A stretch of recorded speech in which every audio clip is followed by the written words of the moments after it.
Hi friends, welcome to our channel. Brahmamudi serial next ఎపిసోడ్లో ఏం జరగబోతోందో ఈ వీడియోలో చూసి తెలుసుకుందాం. కేస్ అనామిక వైపే అడ్డం తిరుగుతోంది. అసలేం జరిగింది అని తెలుసుకోవడానికి ఈ వీడియోని స్కిప్ చేయకుండా ఎండ్ వరకు చూసేయండి. కోర్టులో డిఫెన్స్ లాయర్ గారు కావ్యని సాక్షిగా నిలబెడతారు. అప్పుడు కావ్య సాక్ష్యం చెప్పడం ఏమిటి అని అందరూ ఆశ్చర్యపోతారు. డిఫెన్స్ లాయర్ గారు జడ్జ్ గారిని పర్మిషన్ అని అడిగి కావ్యని బోన్లో నుంచోపెట్టి సాక్ష్యాన్ని చెప్పిస్తూ ఉంటారు. అలా కావ్య జడ్జ్ గారికి కళ్యాణ్ అనామికల కాపురం గురించి మొత్తం వివరిస్తూ ఉంటుంది. అలా కావ్య తన అభిప్రాయాన్ని చెబుతుంది. నిన్న రాత్రి వరకు నేను కళ్యాణ్ అనామికలని కలుపుదామని ప్రయత్నించాను సార్, కానీ నిన్న రాత్రి మాత్రం నేను నా అభిప్రాయాన్ని మార్చుకున్నాను. నా మరిది జీవితంలో ఇలాంటి అనామిక ఉండడం నాకు ఇష్టం లేదు సార్. ఇప్పటి వరకు వీళ్ళంతా కళ్యాణ్ అనామికలకి విడాకులిపిద్దామంటే ఎందుకో అనుకున్నాను, కానీ నాకు అది నిన్న రాత్రి బాగా అర్థమయ్యింది. నేను నిన్న అనామికతో మాట్లాడిందంతా ఆమెకి తెలియకుండా రికార్డ్ చేయించాను సార్ అని అంటోంది. అప్పుడు డిఫెన్స్ లాయర్ గారు ఆ రికార్డింగ్ తాలూకా పెన్ డ్రైవ్ ఇదిగోండి అని కోర్టు వారికి డిఫెన్స్ లాయర్ గారు ఆ పెన్ డ్రైవ్ని సబ్మిట్ చేస్తారు. అప్పుడు జడ్జ్ గారు ఈ పెన్ డ్రైవ్ని కూడా ఆ స్క్రీన్కే కనెక్ట్ చేయండి అని అంటారు. అప్పుడు ఆ స్క్రీన్లో నిన్న కావ్య అనామికలు మాట్లాడుకున్నదంతా డిస్ప్లే అవుతూ ఉంటుంది. అదంతా చూసి అందరూ ఆశ్చర్యపోతారు. అనామిక చాలా కంగారు పడిపోతూ ఉంటుంది. ఇదేంటి, కావ్య ఎప్పుడు రికార్డ్ చేయించింది అని అనుకుంటూ ఉంటుంది. నేను ఇప్పుడు అడ్డంగా ఇరుక్కుపోయానే అని చాలా భయపడిపోతూ ఉంటుంది. ఆ వీడియోలో అనామిక కావ్య రాగానే తను కాలు మీద కాలేసుకొని కూర్చున్న తీరు, కావ్య వచ్చి అనామికతో మాట్లాడింది అంతా అందరూ చూస్తూ ఉంటారు. కావ్య రాగానే అనామిక, ఏంటి కావ్య, రాయబారం నడిపించడానికి వచ్చావా అని పొగరుగా మాట్లాడడం కూడా అందరూ చూస్తూ ఉంటారు. జడ్జ్ గారు కూడా అంతా గమనిస్తూ ఉంటారు. అప్పుడు కావ్య అనామికతో, నీకన్నా పెద్దదాన్ని, నీ తోటి కొడలిని, వచ్చిన తర్వాత కూర్చో అని కూడా మర్యాద కూడా ఇవ్వడం లేదు నువ్వు. అయినా సరే నేను ఎందుకు వచ్చానో అది ఆ పని పూర్తి చేసుకొని నేను ఇక్కడి నుంచి వెళ్ళిపోతాను అని నీ పుట్టింటి వాళ్ళు నీతోనే 10 లక్షలు దొంగతనంగా చేయించి వాళ్ళు తీసుకున్నారు.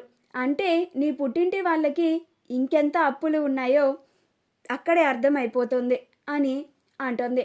అప్పుడు అనామిక, అవును, నేను నా పుట్టింటి వాళ్ళ కోసమే కళ్యాణ్ని పెళ్లి చేసుకున్నాను, వాళ్ళ అప్పులను తీర్చడానికి కళ్యాణ్ని పెళ్లి చేసుకున్నాను, నాకు డబ్బు కావాలి అని అంటుంది. అప్పుడు కావ్య, నీ కన్న తల్లిదండ్రులు వాళ్ళ అప్పులను తీర్చుకోవడానికి నిన్ను ఒక ఆటబొమ్మలాగా ఆడిస్తున్నారు అని అంటుంది. అప్పుడు అనామిక, అదంతా నీకు అనవసరం, నాకు లగ్జరీగా బతకడం అంటే చాలా ఇష్టం అని కావ్యతో చాలా పొగరుగా మాట్లాడుతూ ఉంటుంది. ఆ తర్వాత, ఇక నువ్వు ఇక్కడ నుంచి వెళ్ళొచ్చు, నాకు నిద్ర వస్తుంది అని వెళ్ళిపోతుంది. అలా ఆ వీడియో అంతా జడ్జ్ గారు, డిఫెన్స్ లాయర్, కోర్టులో ఉన్న వారంతా చూస్తారు. ఆ వీడియో చూడగానే అప్పుడు కావ్య, మీరే చూశారు కదా సార్, నిన్న నేను అనామికని కలిసినప్పుడు ఆవిడ నాతో ఏ తీరులో మాట్లాడిందో అని అంటుంది. అప్పుడు జడ్జ్ గారు, చూశానమ్మా అని తలకాయ ఊపుతూ ఉంటారు. అప్పుడు డిఫెన్స్ లాయర్, యువర్ ఆనర్, ఈ వీడియోని బట్టి అనామిక యొక్క అభిప్రాయం మీకు అర్థమయ్యే ఉంటుంది. ఆమె కావాలనే తన భర్త పైన కేసు పెట్టింది. ఈ చట్టాలన్నిటినీ నిరుపయోగం చేసి అమాయకుడైన భర్తని జైలుకి పంపించాలని చూసింది. ఒక ఆడపిల్ల పైన మచ్చ తీసుకురావాలని ప్రయత్నించింది. అసలు నేరస్తురాలు ఈ అనామిక. ఖచ్చితంగా ఈ అనామికకి శిక్ష పడాలని కోరుకుంటున్నాను యువర్ ఆనర్.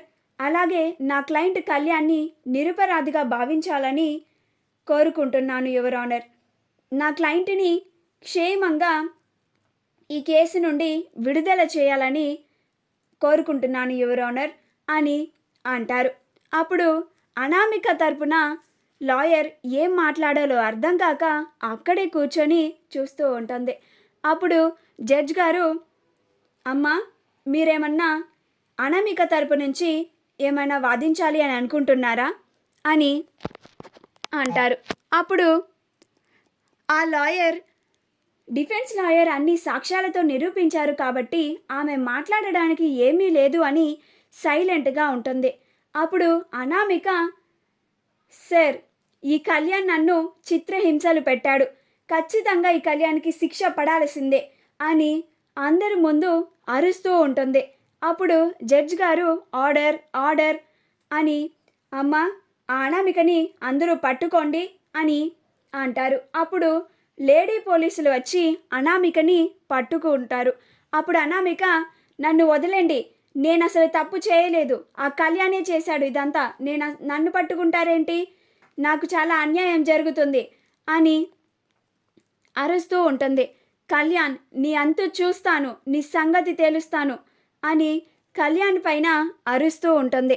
అప్పుడు జడ్జ్ గారు ఆర్డర్ ఆర్డర్ అని సాక్ష్యాలన్నిటినీ పరిశీలించిన మీదట ఈ కళ్యాణ్ నిరపరాధిగా భావిస్తున్నాను. కళ్యాణ్ పైన తప్పుడు ఆరోపణలు చేసినందుకు ఈ అనామికని 1 సంవత్సరం జైలు శిక్ష, అలాగే 50,000 జరిమానా అని కోర్టు తీర్పు చెప్తుంది. అది వినగానే అనామిక పోలీసుల నుంచి విదిలించుకోవడం ప్రయత్నిస్తూ ఉంటుంది. నేను అసలు ఏం తప్పు చేయలేదు, నాకు జైలు శిక్ష పడేలాగా చేస్తావా? కళ్యాణ్ నిన్నస్సలు వదిలిపెట్టను, ఏ అప్పు, ఇదంతా నీ వల్లే. కళ్యాణ్ నువ్వు ఆ అప్పుని పెళ్లి చేసుకోవడానికే కదా ఇదంతా చేశావు, ఇదంతా నీ కుటుంబం కూడా నీ వెనుక ఉండి నడిపిస్తుంది, అంతా ఈ కావ్యే చేసింది, ఈ కావ్యే నీకు ఆ కావ్య చెల్లికి పెళ్లి జరిపించాలని ఇదంతా చేసింది, నన్ను కావాలని ఈ కేసులో బుక్ చేశారు అని అందరిపైన మండిపడుతూ ఉంటుంది. అప్పుడు లేడీ పోలీసులు, మాట్లాడకమ్మా పద అని అనామికని పట్టుకొని తీసుకెళ్తూ ఉంటారు. అప్పుడు అనామిక వాళ్ళ అమ్మ నాన్న బేబీ బేబీ అని ఆ పోలీసుల వెనకే వెళ్తారు. అలా అందరూ కోర్టు బయటకి వెళ్ళిన తరువాత కావ్య అనామిక దగ్గరికి వెళ్ళి, చూసావా అనామిక, ఒక అమాయకుడి పైన కేసులు ఇలాంటివన్నీ పెడితే ఎలాంటి ఫలితం దక్కుతుందో అది నువ్వు ఇప్పుడు ప్రత్యక్షంగా అనుభవిస్తున్నావు కూడా అని అంటుంది. మా వీడియో కనుక మీకు నచ్చినట్లయితే లైక్ చేయండి, షేర్ చేయండి, మా ఛానల్ని సబ్స్క్రైబ్ చేసుకోండి, పక్కనే ఉన్న బెల్ ఐకాన్ని క్లిక్ చేయడం మాత్రం మర్చిపోకండి.